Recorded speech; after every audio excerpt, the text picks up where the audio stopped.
You're listening to the Weekend Sport Podcast with Jason Pine from News Talk ZB. And about this time every Sunday afternoon, we get the pleasure of the company of James McOnie, which we do right now. Hello, mate. G'day, Piney. How are you? What a game. What a big game. I loved it. I really did. I don't mean to compare, but I watched the Wallabies-Wales game afterwards, and that was a bit underwhelming compared to what happened under the roof in Dunedin for me. Yeah, that was lame. That was a proper test match last night. So enthralling, the drama with D-Mac. I totally agree with D-Mac about a shot clock. There needs to be a shot clock.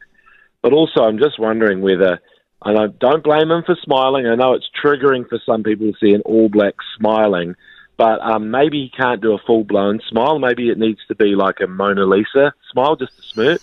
Just a little grin. You would have seen this as well. You would have been at grounds where Damien McKenzie is taking kicks and he's on the big screen. When he smiles, everybody cheers. It's part of his routine. I'm not going to stop him. He's a bloody good goal kicker, although there are a few that were missed last night and also by Marcus Smith, but it does put the pressure on T delivery. I was thinking you can't have a prop doing that. It's either got to be Caleb Clark or Amoni Narawa, or we just get in someone like, Joseph Miller, New Zealand's fastest man, just as a T boy. Like Eddie Osai Nkatia. He could come back from his fledgling NFL career and best be the T. So you could put some starting blocks on the sideline and out you go. Far side of the field, sideline conversion. I mean, or even any sideline kick. That T has got to get out there fast. That's a 70-metre sprint there, and you can't have anybody like lumbering over there. No disrespect to our props, but hey, although Tamati Williams did look quite quick, didn't he, against the Chiefs, so maybe he could do it. But yeah, maybe. But yes, anyway, T delivery is key. Absolutely, it is key. Hey, England will be. I don't think they'll be necessarily kicking themselves, but they will be thinking about a blown opportunity today, won't they? Absolutely. That's the one that got away. Totally agree with Liam Napier and some of your callers there who were just, looking at it thinking, wow, there were moments there, and it still could have right at the end. That penalty could have gone either way right on full time. So England will be gutted. They look like a work in progress as well. I mean, Finn Baxter looks about 12 years old, the giant cherub who's playing a reserve prop for them. But they also have people like, Dan Cole is 37 years old. So they're sort of, I guess, trying to shore up that the scrum. And that's, I thought, where the All Blacks excelled and put pressure on in the last quarter. But up until then, I would say that England looked the better side. I agree. I think for large parts of the game, if you were going to break it down with, forensic detail, I think they probably shaded it in a lot of areas. And 16-15 tells the story of that. Marcus Smith, I really like him, by the way. I think he's a really good player. But he missed a couple of shots at goal, one in particular, which was fairly handy. Yeah, well, I mean, Owen Farrell would have slotted those, but I like Marcus Smith. And even though Borthwick probably doesn't see him as his number one first five, I think England needs to stick with that Marcus Smith. They've got to persevere with him because otherwise they go back to boring old England. I don't think that makes them competitive against teams like the All Blacks. So yes to Marcus Smith, yes to Chandler Cunningham South, who went to Hamilton Boys High and Lincoln University apparently and playing blindside for England. They were exceptional, but in the final quarter, I just think the All Blacks bench was a bit stronger. Safwell Moore, excellent. Bowden Barrett, really solid and clever. Fletcher Newell as well, kept the pressure on the scrum, and Luke Jacobson. They all steadied the ship, really, but we have to be honest as All Blacks fans and media, really, that this is a new era with Razor. We've got to give him time. I don't think we should be concerned if there is a loss against England, but because I was thinking, well, the lineouts are a shambles, so you've got no Retallick or Whitelock, and then, the back line was a bit clunky, and of course you're missing Aaron Smith, and even the defence of Sam Cane. I think we are missing top players. This is a new era. Speaking of time, are the Warriors running out of it a little bit to make the 8? Do you know what? they missed. That was tough yesterday because they did enough to win, but didn't quite have the finish that they needed. And I'm gutted when it comes down to drop goals, and you just haven't got one person who spends their whole life and that's all they care about.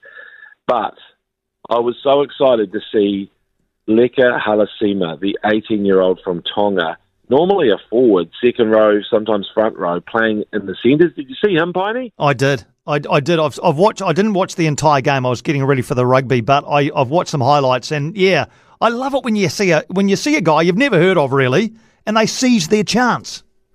I know, and we've been talking about this on your show, Piney, about filling that void in the Warriors, a big line-breaking, sidestepping, attacking threat from anywhere in the field.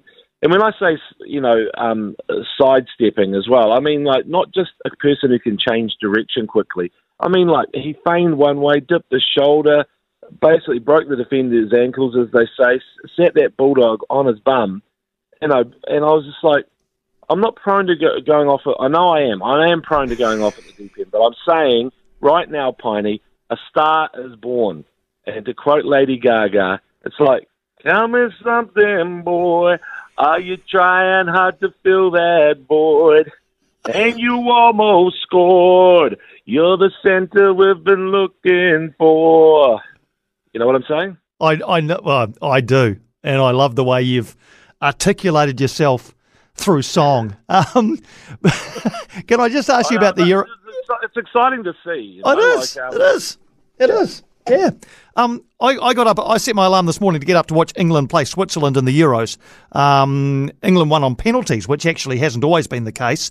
They've sort of, I don't know, almost turned up in the semi-finals by accident, haven't they, England? Yeah, this is weird. It's like they've Mr. Magoo'd their way through every single phase of play, although there have been moments of brilliance, and they really...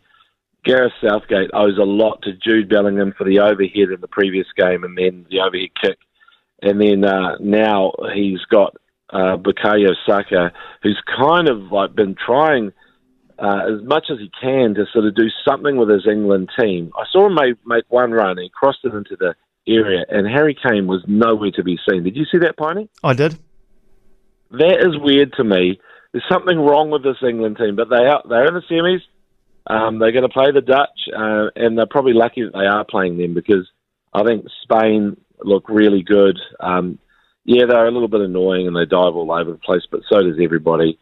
My big issue, though, is yellow cards. I know I mentioned it last week, but yellow cards are still a problem, Piney, don't you think? The incorrect yellow cards is what I'm talking about. Right, I was wondering what the other part about it is the accumulation of yellow cards, which leads to a ban.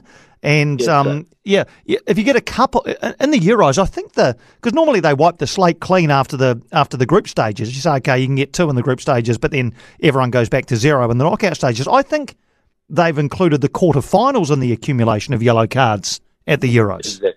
Exactly. So I saw another shocking one the other day. A tackle on Mbappe, a Portuguese player. Perfectly legitimate, clean tackle, got the ball only, no studs up, no nothing. Pretty much ball was on the floor, so was his foot.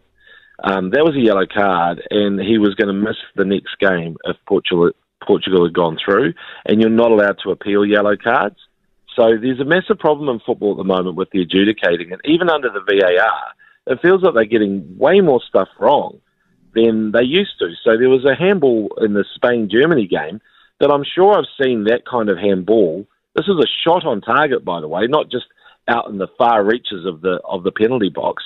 A shot on target. Spanish guy has his hand in the way, and there's no penalty. They didn't even go to VAR, I don't think. Yeah, I saw that one too. Yeah, it's the inconsistency. The inconsistency is what is most frustrating. I think in the Euros, whoever wins the Spain-France semi-final probably wins it. I mean, yes, England could, Mr. Magoo their way to it, as you say. The Netherlands on their day can do things, but I just think Spain, I actually think Spain will win it, but whoever wins Spain-France, I think, wins it.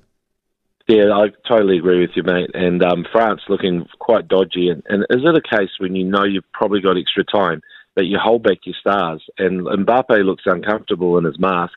So just let him start on the bench and give him the final hour rather than the first hour if you're assuming it's going to go to extra time.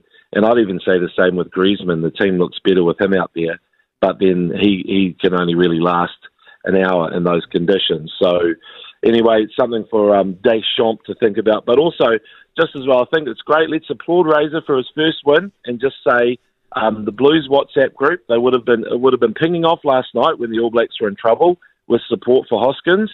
And I'm sure someone probably added Razor into the group chat there for a bit, just to troll him. But now they can calm down for another week. Good man. And we'll chat to you in a week from today as well. James, always love chatting to you, mate. James McOnie, big part of our Sunday afternoons here on Weekend Sport. Follow him on socials, listen to him in the Alternative Commentary Collective, and across the Crowd Goes Wild as well. For more from Weekend Sport with Jason Pine, listen live to News Talk ZB weekends from midday or follow the podcast on iHeartRadio.